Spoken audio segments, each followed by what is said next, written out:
Hi, everyone, and welcome to another fantastic module of thinking about hospitality and tourism. So this time we're actually going to get really deep into the tourism part of everything, which I know that we haven't done as much of so far. So I'm pretty excited for this.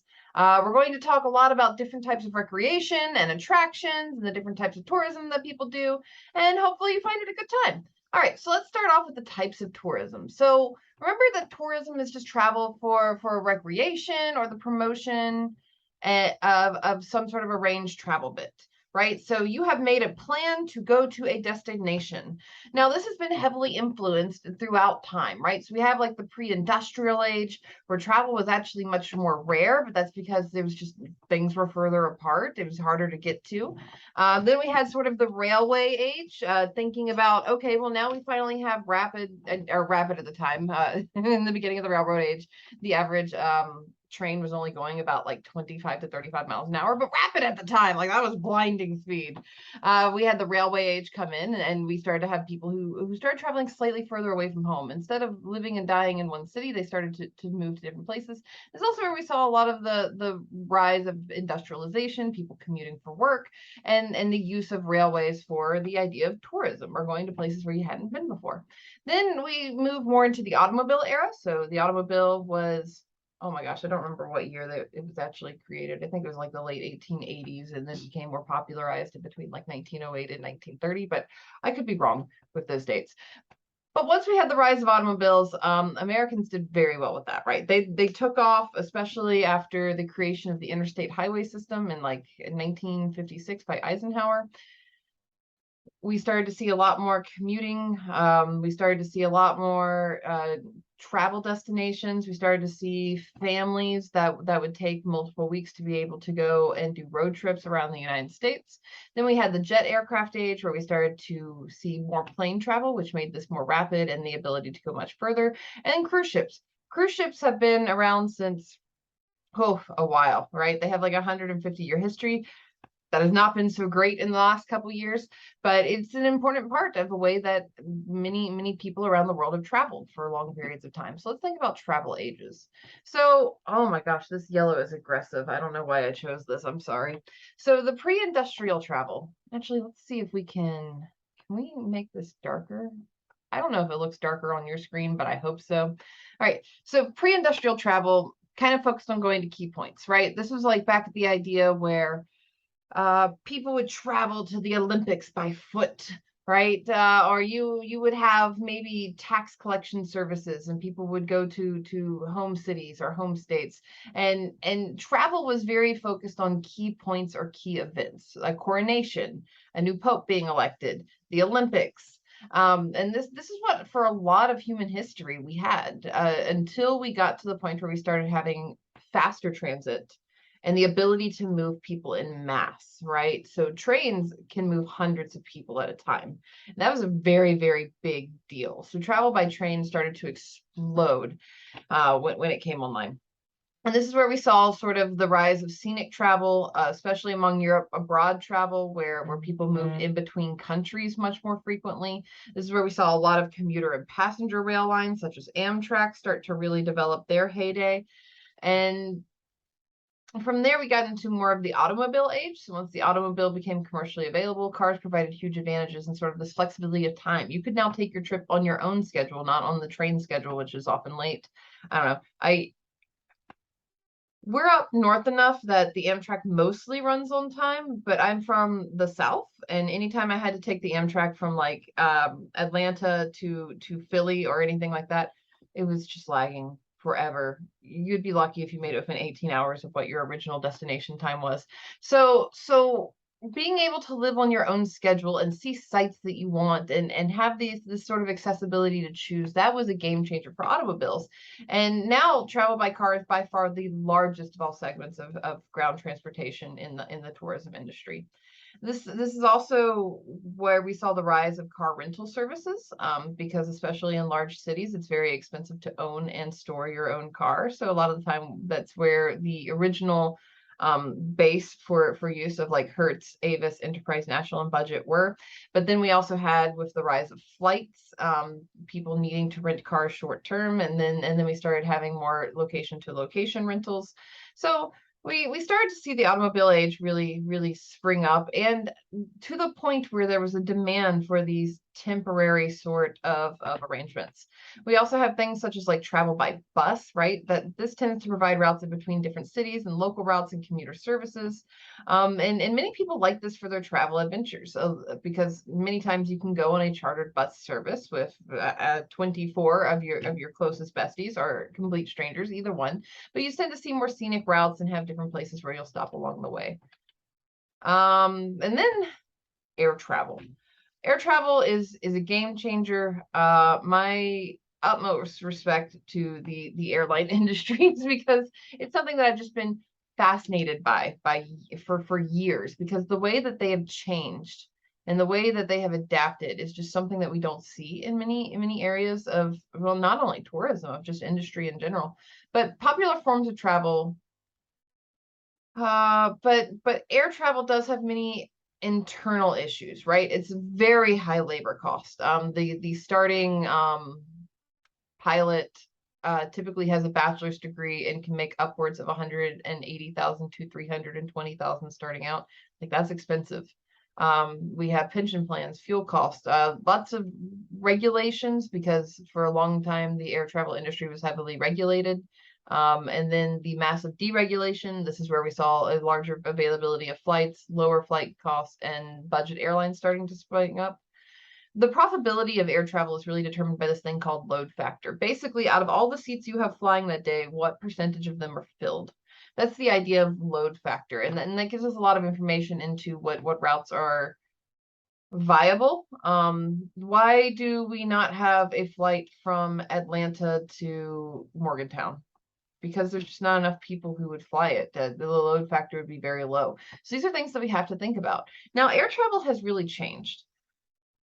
And I have a conspiracy theory that this is the same thing that YouTube is doing. But anyways, until the past decade, we primarily had this hub and spoke model. And you might recognize this with some of the bigger airlines, right? So Delta has hubs in Atlanta, Salt Lake City, and MSP, Minneapolis, St. Paul. So pretty much, if you want to go anywhere that's not one of those three, you're going to have to connect through one of those three. It was the hub and spoke system, where you had lots of planes from lots of different places that fly into a centralized location, and then you could get a transfer to a different location. And this is great, especially for like business travelers.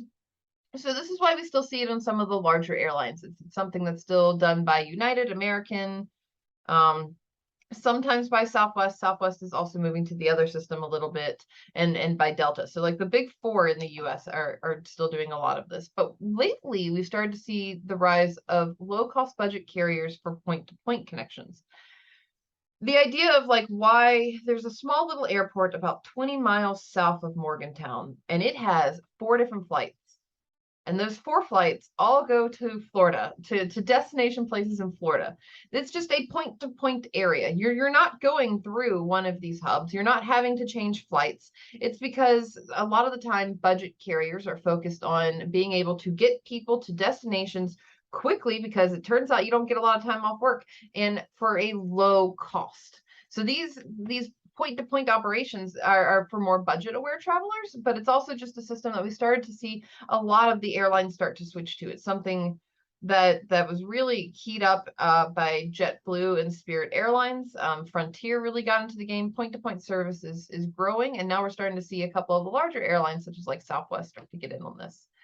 We also have the idea of cruise travel. So cruise travel has been popular for a long time, right? And mostly because a lot of the time it was the way to travel in luxury across the ocean. So if you were going from Europe to the US pre-flights, you didn't really have much of a choice. You either went on a cargo ship, which was miserable and you were unhappy and you were taking your stuff with you, or you went on a luxury cruise line if you were rich enough to do so, right? And you would spend about 2 weeks at sea, and then you'd eventually get to the US and you'd get off your port. And this is how people traveled for a long time before we started to get 6-hour flights to Europe, right? So the market for cruise ship travel has grown substantially from these early years. It's something that's actually a very popular form of tourism, but, and there's a lot of buts in the speeches that I'm about to give for the next couple hours, and that's because COVID-19 changed tourism. The cruise ship industry has not recovered. Actually, this picture is from one of the cruise ship graveyards, because during the pandemic, cruise ships were just staples of COVID-19 spread. You had people who were trapped on these ships for a month and a half at a time. You had staff and employees of these cruise liners who were often from international destinations who were unable to go home and got trapped on these ships for upwards of a year or 18 months. These created serious financial issues, and all of a sudden their ability to transport people across the world stopped. Not only in their ability to get out of, for example, the U.S. ports, but their ability to get into ports anywhere else, right? So the cruise ship industry, they're hurting, and they're hurting hard. COVID-19, I'm very surprised, has not bankrupted many of these. Okay, it has bankrupted some of these ship liners. I would not be surprised if we saw more bankruptcies in the next couple of years. So it's something that is having a very tough time financially and logistically recovering from COVID-19. So you'll also notice something kind of cool about cruise ships. They, for the most part, sail under foreign flags.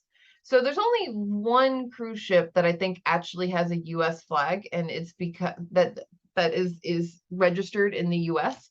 And this is because the U.S. actually has this requirement that if you are going to fly a U.S. flag, you need an all U.S. based staff.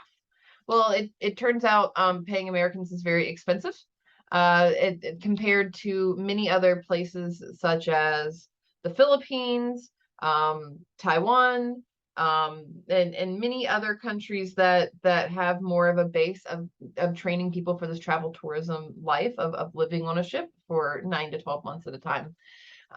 So because oftentimes there are international crews on cruise ships, most of them aren't registered in the US. Many are registered in Panama, some in the Bahamas, and many in different countries around the world. So that's just kind of interesting. I think that's kind of fun to think about. If you ever have questions about the rules of international waters and cruise ships, let me know. That's kind of like a fun, weird thing that I know about. All right, anyways, so we have all these different types of tourism and how they've really sprung up and grown and changed over time. And almost all of them are changing under the COVID-19 world, right? During COVID-19, we saw cruise ships fall from a very high pedestal that they've been on for a while. We saw aircraft carriers losing, or excuse me, the major aircraft companies losing in between $50 and $60 million a day, sometimes billions of dollars a day, like with a B.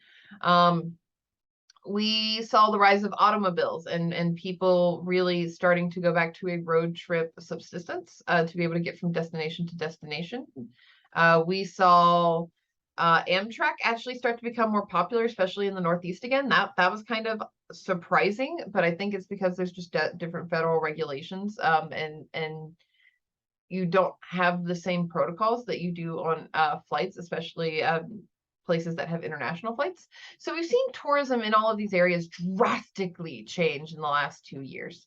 But let's think about sort of like the long-term planning for tourism events, right? Because tourism is not only that you want to go to a fun place, there's a reason why you want to be at that fun place. It might be that there is a particular conference. There might be that there's a particular concert. It might be that there's some sort of events. It might be that there's historical sites that you want to see. It might be that there's scenic beauty beyond compare that you just want to get away from your hard world and just go check out. And that's pretty cool. But that means that there's also a lot of organization that goes into there, right? Having really great visitor bureaus, having really great hotels, having transportation, having lodging, having good Wi-Fi connectivity and the lines to be able to support that in an area. Those are purposeful actions, typically by the governments that really want to attract people. Most of the world actually works with the United Nations and the World Tourism Organization. So the World Tourism Organization plays a role in sort of promoting technology transfers and international cooperation. So a lot of this is where we get public-private sector partnerships.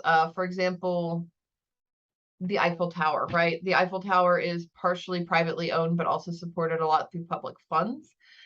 We also see this for many different heritage sites or places that are older that you're trying to maintain. A lot of these public-private partnerships require very purposeful action of government. and having sort of this global code of ethics for tourism that promotes safety, well-being, and hospitality. So the World Tourism Organization works with many of the countries around the world, and make sure that systems and factors are put in place so that people are able to travel a little bit easier. So this is the idea of like, where can your passport go? The US passport, I think, is one of the top 30 most powerful passports in the world, meaning that you can go to lots of different countries, but many passports aren't like that. I think Japan actually has the most powerful passport of being able to go to the most countries, but don't quote me on that. I think they can go to like 192. But international tourism is the world's largest export earner. There are many countries that are their primary revenue source is tourism. For example, Belize, right? Belize has lots of natural beauty. They have exports of fruits and vegetables. They actually have some mineral deposits, which are very profitable. But by and large, majority of the money that comes, the international money that comes into Belize, which really helps with the stockpiles there, and really helps with the ability for there to be new revenue sources instead of the same revenue sources being spent within the country over and over and over. But bringing in new money is tourism. By and large, it's tourism. And this is the case for many places in the world. It's also one of the most important sources of employment across the world. So this is something that we have to be very careful about when we're thinking about changing any rules or ethics or guidelines or ways that people are able to work together internationally, because one change in one place can affect other countries. It can affect entire areas like a domino, right? So most of these statistics were written in the pre-COVID era because they have not been updated because, COVID. But this is what we kind of thought tourism in 2030 would be like, if not for a dire pandemic. In the 2030 sort of like vision and long-term forecast was that we would have 1.8 billion travelers every single year. What is that? That's like 1 in 5 people traveling internationally sometime by 2030. And then the pandemic happened. There's sort of an interdependence between tourism, travel, lodging, food service, and recreation, and being more purposeful in those connections was something that was sort of this long-term prospect for the World Tourism Organization, allowing hotel guests to sort of like reach hotels by having transportation, by working with food service in the area, by having lodging, because each of these places actually is much more sustainable to work together, right? If your airline can work with the bus that will get you to the hotel, where you will have packaged tourism groups or different tours that you can do, all of that system working together can make it not only more cost efficient, but also just more viable. And this is also important to be very cognizant of, because the success of a tourism destination affects the local economy. For example, let's say that we had a really great conference hotel. Well, if that conference hotel brings in 0 people for a year or 180,000 people for a year, that really affects the nearby restaurants where those people are going to eat, or the nearby attractions and parks where those people might go. So this idea, or the World Tourism Organization's goal, was to be more purposeful in these sort of connected activities and thinking about this total contribution of tourism. So by 2023, the GDP forecasted for contributions of travel and tourism was supposed to be $10.4 trillion. That's a lot. That's a lot. So total contribution of travel and tourism to employment matters for both direct and indirect jobs. What I mean by that: direct jobs are those that are going to be directly affected.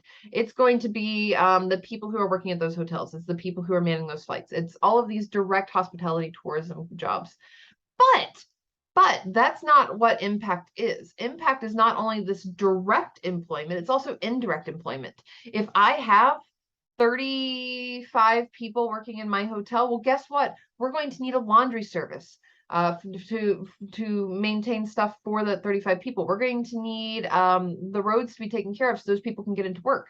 So now we have new people that are indirectly employed by this tourism industry. The ones who are working on telecommunications, the ones who are working on laundry, the ones who are working on the next step removed. So we call this sort of a multiplier effect, where we do have indirect jobs that are supported by tourism. So tourism is not only that you have like the local guides that you hire. It's that the local guides can now go spend money with that's new to their economy, right? Because it's external money coming in, not money that's just running around in between.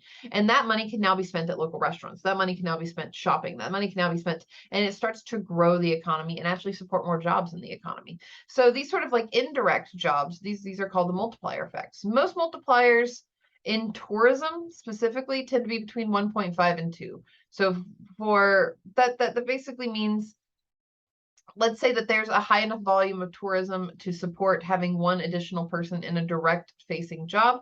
Well, that probably has enough financial support in it and enough money that's now being spent in that economy to support between half to another job on top of that in an indirect service. So tourism accounts for approximately like 7.72 million jobs in the US. Like that's a lot. There's a lot of jobs. All right, so there's lots of different areas of tourism, right? So pre-pandemic, the top 10 destinations were like France, Spain, US, China, Italy, Mexico, UK, Turkey, Germany, Thailand. Great, you've heard of all of these. But we've actually seen a shift since the rise of COVID, and a lot of this is because some places aren't as accessible as they used to be.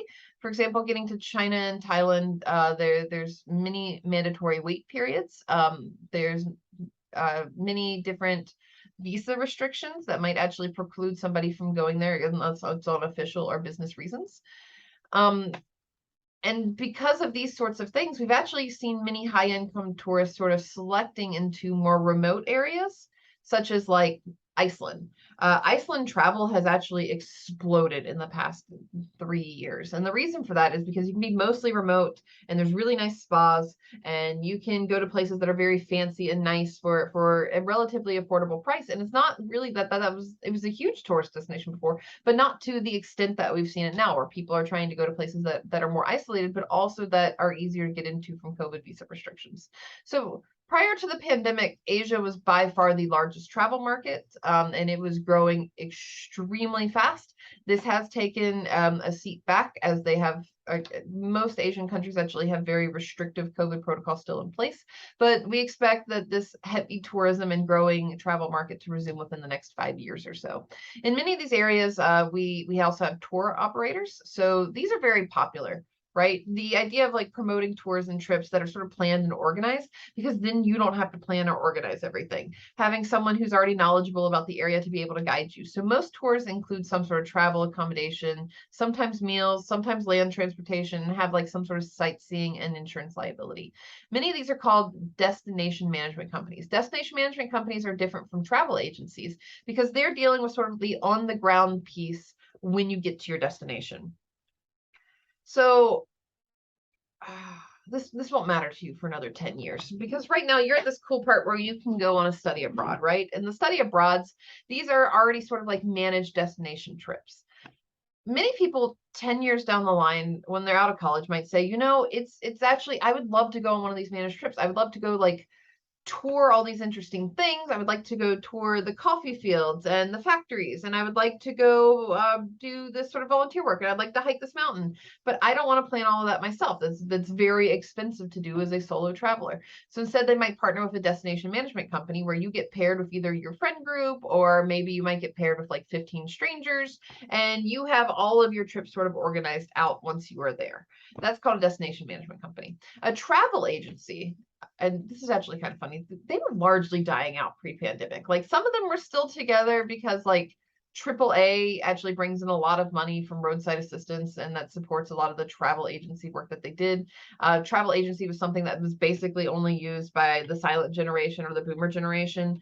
But we're seeing a huge resurgence in travel agents, which is something that we didn't really expect. And the reason for that is because they can help manage COVID-19 protocols. If you want to go to a country, they'll let you know, okay, you need this kind of test, you need to take this sort of equipment with you, and this is where we actually scheduled you. And the more complicated moving in between countries got, the more we've seen the rise of travel agents. So travel agents are just basically a middle person who helps provide travel counseling. Oh, you want to go to this place? Great. Well, let's help you out. Okay, let's make sure that we got you a flight, and then we need a hotel for you to stay at, and then we're going to work a little bit on like maybe having a cruise with a destination there. This sort of interaction, helping you build your itinerary. That's the purpose of a travel agent. So agents not only sell tickets, but they also arrange a lot of transportation and prepare sort of your itineraries of where you need to be and how you need to be. This had started to die off because we started to see the rise of many easy travel services so people could do this themselves, right? We have Travelocity, we have Expedia, we have all these different places that can help you book your flight, your car, and your hotel very quickly. But they didn't used to be the case. It used to be that you had to call around. You might have even had to go to the airport and check flight times, which is terrible, right? That just sounds like a mess. So that was why we had a lot of travel agents, is because they were able to negotiate and deal with a lot of those minutiae pieces. As it got a little bit easier to be able to schedule travel, we didn't have as much of that problem, but now we're seeing it again as this has become more complicated.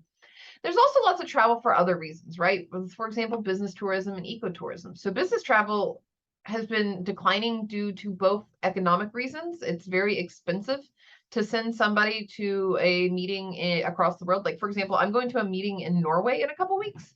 That's expensive for my employer to send me to, right? They don't want to do that all the time. And we've also had this rise of virtual meetings. Now people can be connected around the world at the click of a button, as opposed to having to have multiple days of flights to get there. So business travel had been declining, especially when compared to leisure travelers. So this is why we saw a lot of the rise of the point-to-point service for airlines, because some airlines have realized that, oh, well, if business travelers tend to be younger, they spend money, they travel farther, they travel in smaller groups, like this is fine. But we have this entire base of people that just want to go to the beach. How do we get them there? And that's sort of where we've seen this sort of split off in between vacation travel and business travel. So business travel, while declining, is still very, very prevalent and strong. We also have the idea of ecotourism. So this is sort of like tourism with a conscience, right? It's where people want to travel, but they want to do it in a sustainable way that's like good for the environment, that's creating healthy jobs, and promotes sort of the well-being of the local people there. So instead of you paying sort of like Marriott, who has overtaken like many of the beaches in Puerto Rico, even though the beaches are supposed to be open to everybody in Puerto Rico, and it's actually a huge debacle. Like, instead of paying them, you instead pay like local companies there. You stay with local families who work with the conservation of the area, and you focus a lot of your tourism on being able to not cause harm, and to also positively impact the GDP of wherever you're going. So it's sort of like minimizing impact and building environmental and cultural awareness and respect, and providing positive experiences at a financial benefit and sensitivity and support of human rights in areas. This is a huge growing area of tourism. So sustainable and ecotourism is something that I think people are really interested in, and we're going to see a huge rise in over the next few years, because it's already going up. Like, we can see this giant trajectory starting to move. But on ecotourism, we also have sustainable tourism. So this is tourism that sort of, this is a broad term, right? But it's like some sort of broad obligation to sort of improve the quality of the environment and resources. So this is sort of community-based tourism, where a majority of benefit goes to the locals, and you try to do your best not to create harm. Some of this might be also places where, for example, hiking the Appalachian Trail, right? I've done that a bunch of times. You pack in, you pack out. You don't leave trash there. You make sure that you are causing as little environmental damage as possible during that hike. That's more of a sustainable tourism piece. There's many other types of tourism too. So let's kind of go through just the quick rounds of some of these. Cultural tourism. These are trips that are motivated by an interest in cultural events, right? There's a cool festival going on. There's a cool feast. There might be theater, history, art, museums. You're going for some sort of like cultural reason. There's heritage tourism. These are the ones that are like motivated by historical preservation. Why do people go to Williamsburg, Virginia? Because Williamsburg, Virginia has a bunch of old stuff and people love that. This is so there's a combination of sort of natural, cultural, and architectural environments that let you sort of reimagine or re-experience heritage of something. Nature tourism. We live in West Virginia. We are very aware of nature tourism.